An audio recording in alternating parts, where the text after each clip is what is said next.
দুজনেই শান্তিতে থাকুন। তারা দুজনেই সে সময় নতুন আইন নিয়ে এসেছিলেন। তবে যীশু খ্রিস্ট বা ঈসা আলাইহিস সালাম কোনো নতুন আইন নিয়ে আসেননি, তিনি আগের আইনকে নিশ্চিত করতে এসেছিলেন। আর পবিত্র কোরআনে এই কথাটা পরিষ্কার বলা হয়েছে। সূরা সাফ অধ্যায় নম্বর 61 আয়াত নম্বর 6। যীশু খ্রিস্ট বা ঈসা আলাইহিস সালাম মরিয়মের পুত্র সন্তান। তিনি ইসরায়েলের সন্তানদের উদ্দেশ্যে বলছেন, ইয়া বনি ইসরাইল, হে ইসরায়েলের সন্তানেরা, আমি একজন রাসূল হিসেবে তোমাদের নিকট এসেছি। সেই আইনকে সমর্থন করছি যেটা আমার আগে এসেছে, এবং সুসংবাদ দিচ্ছি যে একজন রাসূল আসবেন এবং তার নাম হবে আহমদ। এটা হলো নবী মুহাম্মদ সাল্লাল্লাহু আলাইহি ওয়াসাল্লামের আরেকটা নাম।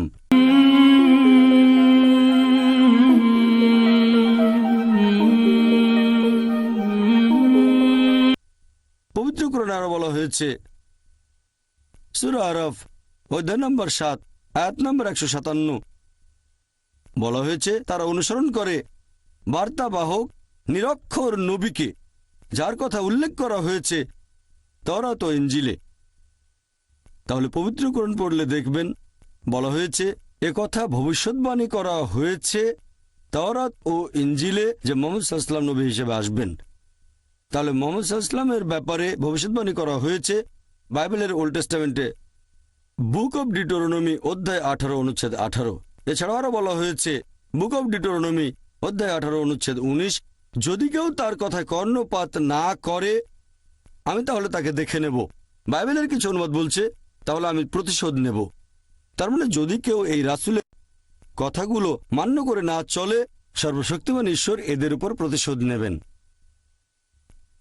বাইবেলের ওল্ড টেস্টামেন্টে বলা হয়েছে বুক অব আইজায়া অধ্যায় নম্বর 29 অনুচ্ছেদ 12 বলা হয়েছে, এই গ্রন্থ দেওয়া হবে তাকে যার অক্ষর জ্ঞান নেই, আর তখন তাকে বলা হবে তুমি এটা পড়ো।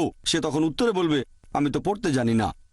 আর ঠিক এই ঘটনাটাই ঘটেছিল যখন সর্বশেষ চূড়ান্ত নবী মুহাম্মদ সাল্লাল্লাহু আলাইহি ওয়াসাল্লামের কাছে প্রথমবারের মতো ওহী নাজিল হয়েছিল। আমরা ইতিহাস থেকে জানতে পারি যখন নবী মুহাম্মদ সাল্লাল্লাহু আলাইহি সাল্লাম জাবলে নূরে গেলেন, মানে হেরা গুহায়, সেখানে প্রথমবারের মতো আল্লাহর ওহী নিয়ে হাজির হলেন ফেরেশতা জিবরাইল, আর তিনি বললেন ইকরা। আমাদের নবী মুহাম্মদ সাল্লাল্লাহু আলাইহি ওয়াসাল্লাম বললেন মা আনা বিকারি, আমি তো পড়তে জানি না। এখানে সেই ভবিষ্যৎবাণীটা সম্পূর্ণভাবে পূরণ হয়ে গেছে যেটা আছে বুক অব আইজায়াতে অধ্যায় নম্বর 29 অনুচ্ছেদ 12। এই গ্রন্থ দেওয়া হবে তাকে যার অক্ষর জ্ঞান নেই, আর তাকে বলা হবে তুমি এটা পড়ো। সে তখন বলবে আমি তো পড়তে জানি না। আর মুহাম্মদ সাল্লাল্লাহু আলাইহি ওয়াসাল্লাম ঠিক একই কথা বলেছিলেন, মা আনা বিকারি, আমি তো পড়তে জানি না। এছাড়াও নবী মুহাম্মদের নাম ওল্ড টেস্টামেন্টে উল্লেখ করা হয়েছে। বাইবেলে আছে বুক অব সলোমন অধ্যায় নম্বর 5 অনুচ্ছেদ 16। হিক্কুম মিতাকিম বিকুল্লি মুহাম্মাদিম জাইদুদি ওয়া জাইরাই বাইনা জেরুসালেম। এটা একটা হিব্রু উদ্ধৃতি। বলা হয়েছে হিক্কুম মিতাকিম বিকুল্লি মুহাম্মাদিম। অনুবাদ করলে এটার মানে হবে যে তার মুখের কথা খুব মিষ্টি, সে হবে সম্পূর্ণ মনোরম, সে আমার প্রিয় পাত্র, সে আমার বন্ধু, শোনো হে জেরুজালেমের কন্যারা। তবে হিব্রু উদ্ধৃতিটা হচ্ছে হিক্কুম মিতাকিম বিকুল্লি মুহাম্মাদিম। সেমিটিক ভাষাগুলোতে সাধারণত শব্দের শেষে ইম যোগ করা হয় সম্মান দেখানোর জন্য। সেজন্য এখানে মোহাম্মদ হয়ে গেছে মোহাম্মদিম, ইম এভাবে হচ্ছে মোহাম্মদিম। তাহলে মোহাম্মদের নাম উল্লেখ আছে একেবারে অরিজিনাল পাণ্ডুলিপিতে, তবে অনুবাদ করতে গিয়ে তারা বলছে যে সম্পূর্ণভাবে মনোরম। তাহলে আপনারা যদি বাইবেলের অনুবাদ পড়েন বুঝতে পারবেন না যে নবী মুহাম্মদ সাল্লাল্লাহু আলাইহি ওয়াসাল্লামের নাম বাইবেলে উল্লেখ করা হয়েছে।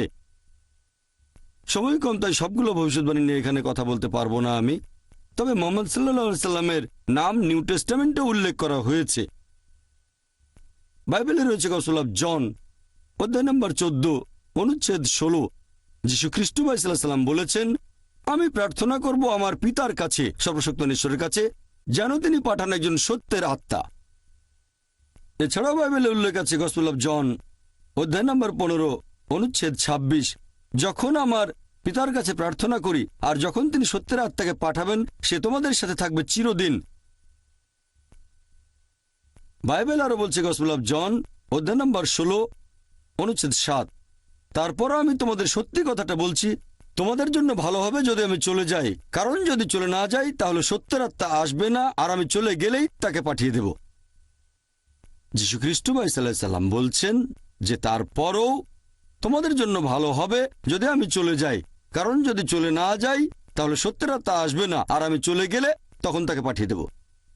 এই সত্যের আত্মা যদি ভালো করে দেখেন, অরিজিনাল পাণ্ডুলিপি যেখানে ভাষাটা অ্যারামাইক, সেখানে শব্দটা প্যারাক্লিট, যার মানে প্রশংসনীয়।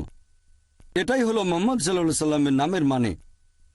তবে তারা শব্দটাকে বানিয়েছে প্যারাক্লিটস, যে শব্দটার অন্যতম একটা মানে হচ্ছে সত্যের আত্মা। এখন হোক সেটা প্যারাক্লিট বা প্যারাক্লিটস, আলহামদুলিল্লাহ দুটো শব্দের মানে সর্বশেষ ও চূড়ান্ত নবী মোহাম্মদ সাল্লাল্লাহু আলাইহি সাল্লামের নামের সাথে মিলে যায়। কিন্তু অনেক খ্রিস্টান বলে এই ভবিষ্যৎবাণী যে একজন সত্যের আত্মা আসবেন, এটা বলছে পবিত্র আত্মার কথা। যদি ভালো করে দেখেন, এই ভবিষ্যৎবাণীটাই বলা হয়েছে গসপেল অফ জনে অধ্যায় নম্বর 16 অনুচ্ছেদ 7।